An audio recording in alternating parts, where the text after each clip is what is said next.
कई बार हम अपने आइडियाज को इतना जोर से थोपने लगते हैं कि वो खुद ही टूटने लगते हैं। एक कॉन्सेप्ट को बार बार पुश करने से वो बेहतर नहीं होता, बल्कि उसकी नेचुरल फ्लो ही खत्म हो जाती है।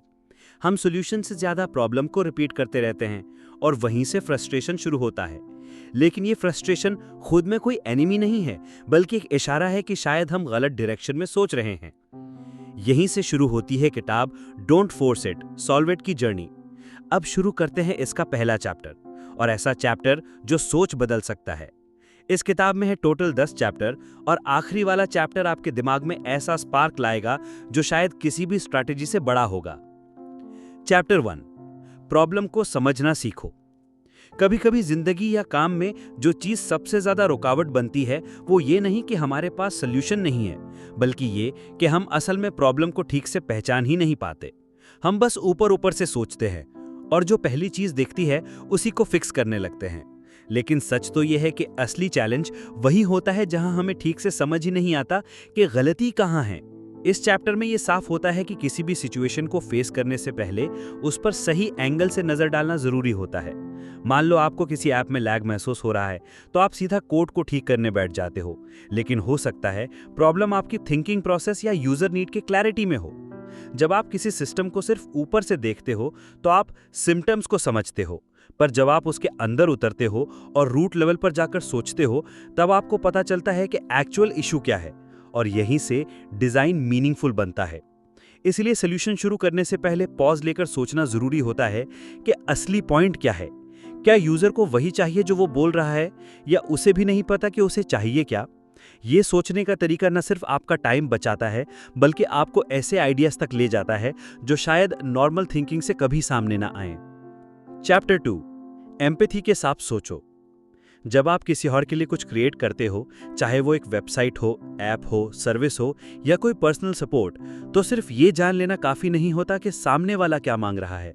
आपको ये महसूस करना होता है कि वो क्यों मांग रहा है, उसके पीछे की फीलिंग्स, स्ट्रगल्स, लिमिटेशंस और होप्स क्या हैं। एम्पैथी का मतलब है दूसरों की नज़र से देखना। इस चैप्टर में ये बात बहुत गहराई से सामने आती है कि कैसे डिज़ाइन या किसी भी क्रिएशन में इमोशन का होना सिर्फ लग्जरी नहीं है, बल्कि नेसेसिटी है।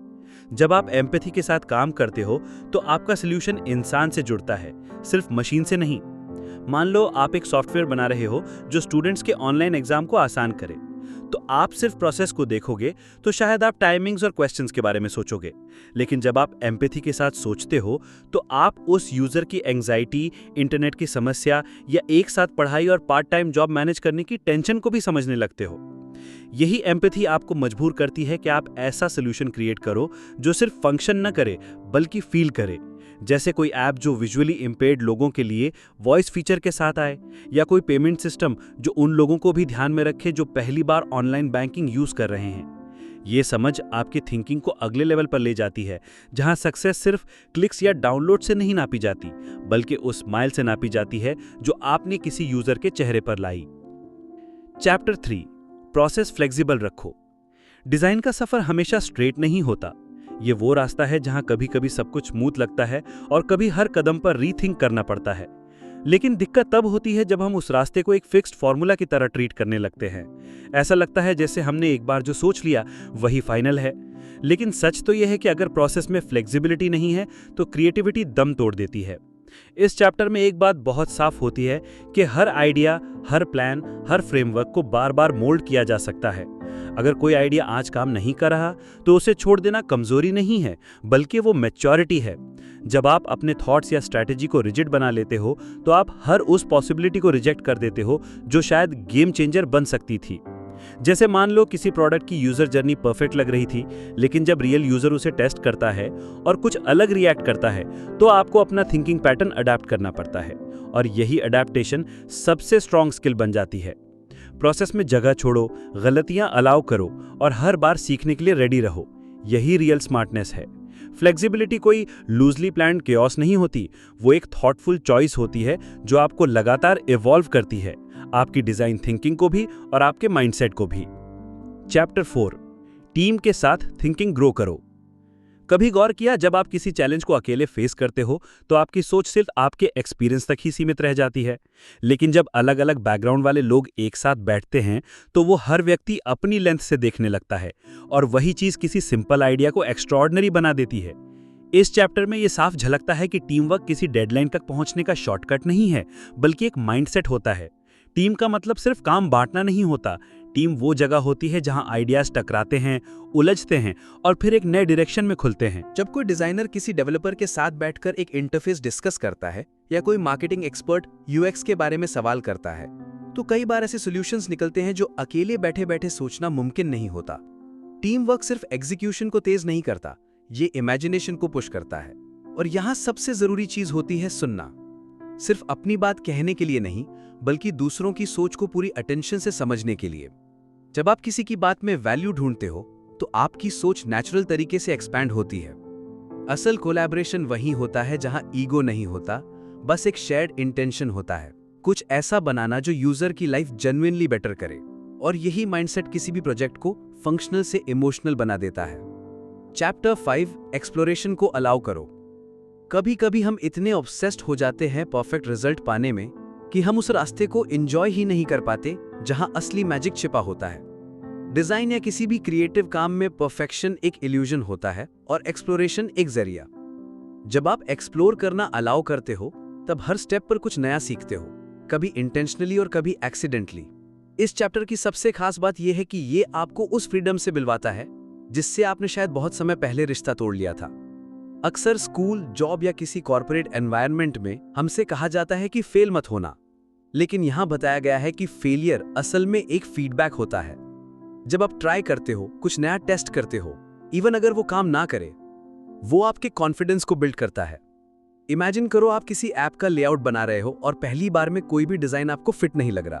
पुराने माइंडसेट में आप खुद को ब्लेम करने लगते, लेकिन अगर आप एक्सपेरिमेंटेशन को वेलकम करते हो तो आप धीरे धीरे उस फ्लो में आते हो जहां रियल क्रिएटिविटी पनपती है।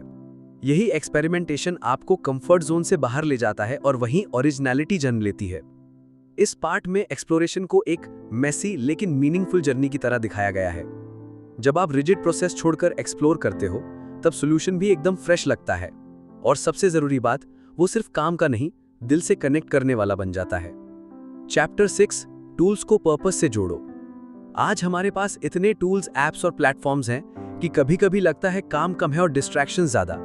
कोई भी न्यू सॉफ्टवेयर लॉन्च होते ही ट्रेंडिंग हो जाता है और हम बिना सोचे समझे उसे यूज करना शुरू कर देते हैं। लेकिन इस चैप्टर की ब्रिलियंस यही है कि ये नॉइज और नेसेसिटी के बीच का फर्क दिखाता है।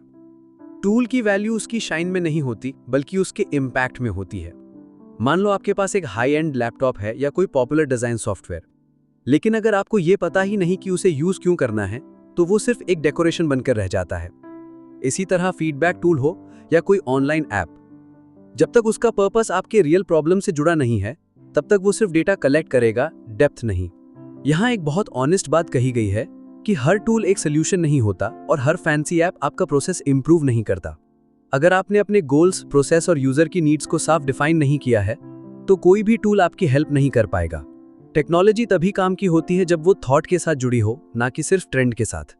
इस चैप्टर में क्लैरिटी का इंपॉर्टेंस इतने अच्छे से उभर के आता है कि आपको अपनी हर डिजिटल चॉइस पर दोबारा सोचने का मन करेगा। क्या ये टूल आपकी प्रॉब्लम सॉल्व कर रहा है या बस आपकी अटेंशन कंज्यूम कर रहा है? एंड में ये लेसन बहुत लाउड एंड क्लियर रहता है कि टूल्स आपकी स्ट्रैटेजी को एम्पलीफाई कर सकते हैं, लेकिन वो स्ट्रैटेजी खुद से ही आनी चाहिए। तभी लैपटॉप, सॉफ्टवेयर या कोई मोबाइल ऐप सिर्फ एक डिजिटल आइटम नहीं रहते, बल्कि वो आपकी थिंकिंग का एक्सटेंशन बन जाते हैं। चैप्टर 7 फीडबैक को वेलकम करो। जब आप किसी प्रोजेक्ट पर महीनों काम करते हो, दिन रात मेहनत डालते हो, हर button, every line of code, हर एलिमेंट में अपना दिल लगा देते हो, तो फिर किसी का सजेशन एक पर्सनल अटैक जैसा लगता है। लेकिन यही तो वो मोमेंट होता है जहां असली ग्रोथ छिपी होती है। इस चैप्टर में यही बात बहुत दिल से कही गई है कि फीडबैक कोई इंसल्ट नहीं है, वो एक इनविजिबल मिरर है। हम सोचते हैं कि हमारा डिजाइन फ्लॉलेस है, लेकिन जब कोई दूसरा उसे देखता है तो वो उन पॉइंट्स को कैच करता है जिन्हें हम खुद कभी नोटिस नहीं कर पाए, और यही ऑब्जर्वेशन हमें बेटर बनाता है। जब आप किसी ऐप या प्रोडक्ट को फाइनल स्टेज पर ले जाते हो, उस वक्त सबसे बड़ा ट्रैप यही होता है कि आप खुद को कन्विंस कर लेते हो कि ये अब परफेक्ट है, लेकिन तभी अगर कोई टीममेट कह दे कि ये कलर थोड़ा ऑफ लग रहा है या ट्रांजिशन स्लो लग रही है, तो आपके अंदर का ईगो रिएक्ट करता है। लेकिन अगर आप एक सेकंड रुककर सोचो कि क्या वो बात सही है, क्या वो यूजर एक्सपीरियंस को बेटर बना सकती है, तो आप अपना माइंड शिफ्ट करते हो। यही शिफ्ट आपके प्रोडक्ट को स्ट्रांग बनाता है। फीडबैक कोई क्रिटिसिज्म नहीं, वो कोलैबोरेशन है। वो सिर्फ डिजाइन के बारे में नहीं होता, वो आपकी थिंकिंग को शार्पन करता है। इस पार्ट में यही सिखाया गया है कि अगर आप हर फीडबैक को एक चैलेंज की तरह नहीं बल्कि एक गिफ्ट की तरह देखते हो, तो आप सिर्फ डिजाइन नहीं, खुद को भी रीडिफाइन कर रहे हो। और यही अप्रोच आपको एवरेज से एक्सेप्शनल की तरफ ले जाती है। चैप्टर 8, डिटेल्स से क्वालिटी आती है। कभी किसी वेबसाइट को स्क्रॉल करते हुए अचानक पॉज किया है, सिर्फ इसलिए कि उसका एनिमेशन इतना स्मूथ था कि मन रुक गया? या कोई मोबाइल ऐप जिसकी कलर थीम इतनी काम हो कि बार बार ओपन करने का मन करे? ये सब बातें रैंडम नहीं होती, ये स्मॉल डिसीजंस होते हैं जो बड़ी फीलिंग्स ट्रिगर करते हैं। इस चैप्टर की ब्यूटी यही है कि ये आपको माइक्रो थिंकिंग की पावर से कनेक्ट करता है। फॉन्ट साइज कितना होना चाहिए, वाइट स्पेस कहाँ होना चाहिए, आइकन शार्प हो या राउंडेड, इन सब चीज़ों का मिला जुला असर यूज़र की परसेप्शन पर पड़ता है और यही परसेप्शन फाइनल एक्सपीरियंस बनता है। हम अक्सर सोचते हैं कि यूज़र बस फंक्शन देखता है कि ऐप काम करता है या नहीं, लेकिन असल में वो फील भी करता है कि कैसे स्क्रीन ट्रांजिशन हो रहा है, टेक्स्ट कितना रीडेबल है और बटन टैप करने पर रेस्पॉन्स कैसा है। डिज़ाइन सिर्फ विजुअल नहीं होता, वो महसूस किया जाता है। यहाँ एक स्ट्रॉन्ग मैसेज ये भी है कि क्वालिटी बस परफेक्ट लुक में नहीं, परफेक्ट फील में होती है। जब हर एलिमेंट के पीछे एक रीजन होता है, एक इमोशन होता है, तभी वो डिज़ाइन स्मार्ट बनता है। इसीलिए सिर्फ प्रोडक्ट बनाना काफ़ी नहीं होता, आपको हर पिक्सल में पर्पस डालना होता है। इस पार्ट को पढ़कर यही रियलाइज होता है कि जो लोग डिटेल को लग्जरी मानते हैं, वो शायद कभी इमोशनल कनेक्शन नहीं बना पाएंगे। रियल इम्पैक्ट वहीं से आता है जहां इंटेंशन और अटेंशन एक साथ चलते हैं। चैप्टर 9, प्रॉब्लम सॉल्विंग को हैबिट बनाओ। शुरुआत में हम डिजाइन को बस एक टास्क मानते हैं, एक असाइनमेंट जैसे पूरा करना है या कोई ऐप जैसे लॉन्च करना है। लेकिन जैसे जैसे आप इस प्रोसेस में डूबते जाते हो, एक दिन आपको एहसास होता है कि ये बस एक प्रोजेक्ट नहीं था, ये तो सोचने का तरीका था। इस पार्ट में बात होती है उस मेंटल स्विच की, जब आप हर सिचुएशन को सिर्फ देखना नहीं, समझना शुरू करते हो। जब कोई चीज़ ठीक से काम नहीं करती, चाहे वो किसी ऐप का स्लो इंटरफेस हो या किसी स्कूल में इनएफिशिएंट टाइम टेबल, आपका माइंड ऑटोमेटिकली उसे फिक्स करने की डायरेक्शन में चला जाता है और यही हैबिट बन जाती है। ये पार्ट मोटिवेशनल बातें नहीं करता, बल्कि बहुत ग्राउंडेड रियलिटी सामने लाता है कि कैसे हर दिन छोटे छोटे टास्क के अंदर भी आप प्रैक्टिस करते हो रियल लाइफ प्रॉब्लम सॉल्विंग की। जैसे एक डेवलपर हर बग को सिर्फ फिक्स नहीं करता, वो फ्यूचर के लिए एक बेटर स्ट्रक्चर क्रिएट करता है। इस माइंडसेट में रहना कोई वन टाइम एनर्जी बर्स्ट नहीं है, ये तो एक साइलेंट डिसिप्लिन है जो आपको हर प्रोजेक्ट में शार्पन करता है। जब आप हर चीज़ में स्ट्रैटेजी, फीडबैक और यूज़र नीड का लेयर जोड़ने लगते हो, तो आपकी ऑर्डिनरी थिंकिंग धीरे धीरे इनोवेशन में बदल जाती है। चैप्टर 10, अपने सोल्यूशन को दुनिया से कनेक्ट करो। कोई भी डिज़ाइन चाहे जितना स्मार्ट क्यों ना हो, जब तक वो किसी की जिंदगी में एक्चुअल चेंज नहीं लाता, तब तक उसका पर्पस अधूरा रहता है। इस लास्ट चैप्टर में बात होती है उस लीप की, जब आप अपने क्रिएशन को खुद तक सीमित नहीं रखते, बल्कि उसे दुनिया की तरफ ओपन करते हो। बहुत लोग अपने ऐप, मॉडल या आइडिया को एक शोकेस की तरह देखते हैं, लेकिन यहाँ पर्सपेक्टिव पूरा अलग है। डिज़ाइन एक सेवा की तरह देखा गया है। जब आपकी थिंकिंग सिर्फ इंप्रेस करने की नहीं, सर्व करने की होती है, तब आपका सॉल्यूशन ऑर्गेनिक रूप से लोगों की ज़रूरतों से जुड़ता है। मान लो आपने एक रेज्यूमे बिल्डर बनाया है जो फ्रेशर्स के लिए फ्री है, या एक ऑनलाइन कैलकुलेटर जो स्टूडेंट्स के लिए फॉर्मूलाज ऑटो सॉल्व करता है। जब कोई इसे यूज करके रियल बेनिफिट फील करता है, वो मोमेंट ही डिजाइन का रियल अचीवमेंट होता है। यही पॉइंट है जहां प्रोडक्ट सिर्फ यूजेबल नहीं, वैल्यूएबल बनता है।